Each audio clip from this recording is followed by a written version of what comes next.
Welcome. The creative revolution starts now.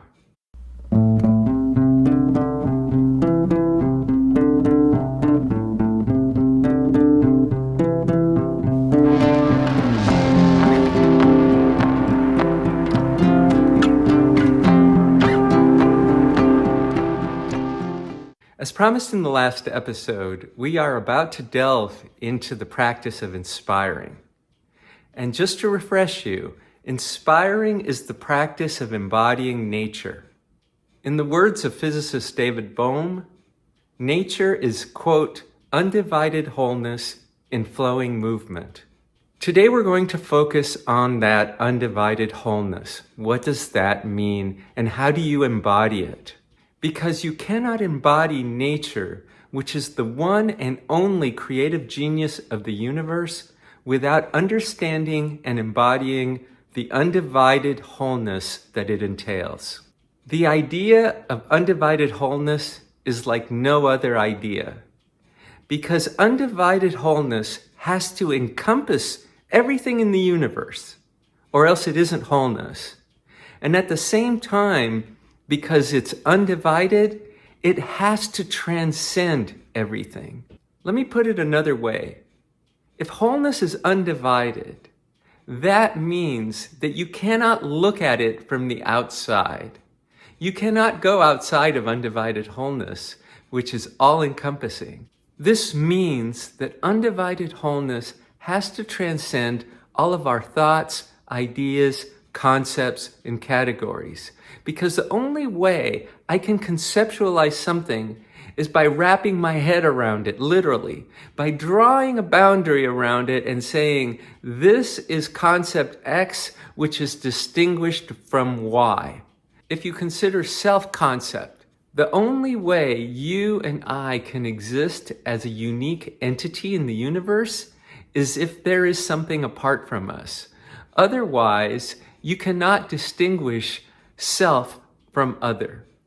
A concept is a way of putting lines or boundaries around some portion of the universe, and when you have undivided wholeness, it's impossible to put those lines around it. This is why David Bohm's work is so significant. It ties together physics and mysticism, because you have a concept that transcends concepts in undivided wholeness. At the same time, Bohm has said that the entire universe unfolds from that wholeness and enfolds the wholeness at the same time. What does that mean? It means that individual entities have to be created or arise from the undivided wholeness of nature. When that happens, Bohm calls it the explicate order, the unfolded order of the universe. But at the same time, there is an implicate order, which means that everything in the universe has undivided wholeness enfolded into it. This is really profound. It means that the undivided wholeness of nature, which is the creative genius of the universe, abides in you and in me and in all creation. I call this panholism. This is a term I've introduced briefly before. Panholism means that the whole exists in everything. Undivided wholeness is enfolded into everything at every layer, everywhere in the universe, at all times.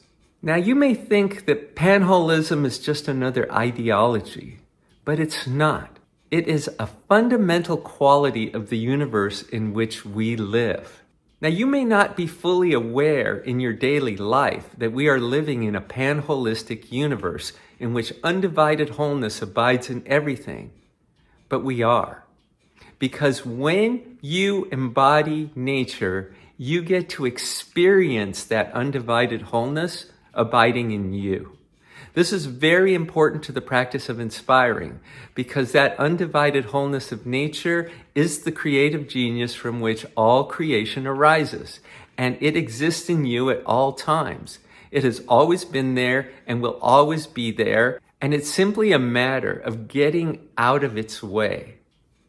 Because as long as you are living within your intellect, within the mind's tendency to create concepts and categories, thoughts and ideas, you cannot experience undivided wholeness directly.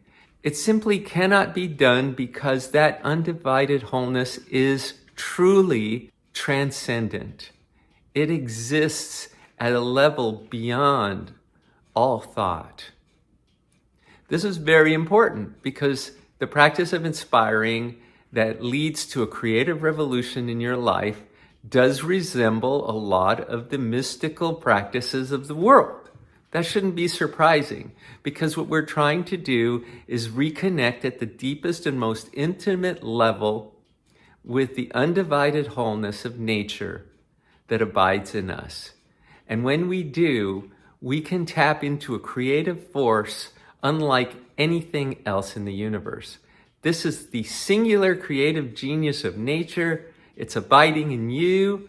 And what we're looking to do is to make the most of it, is to connect with it, and to be able to tap this flow of essence that's moving through us in order to generate great ideas, images, and insights, and more importantly, making now great.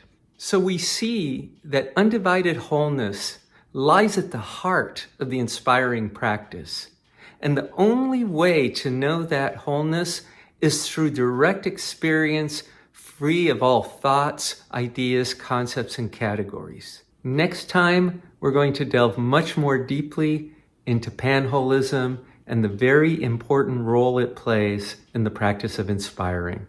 So stay tuned, and thanks for listening.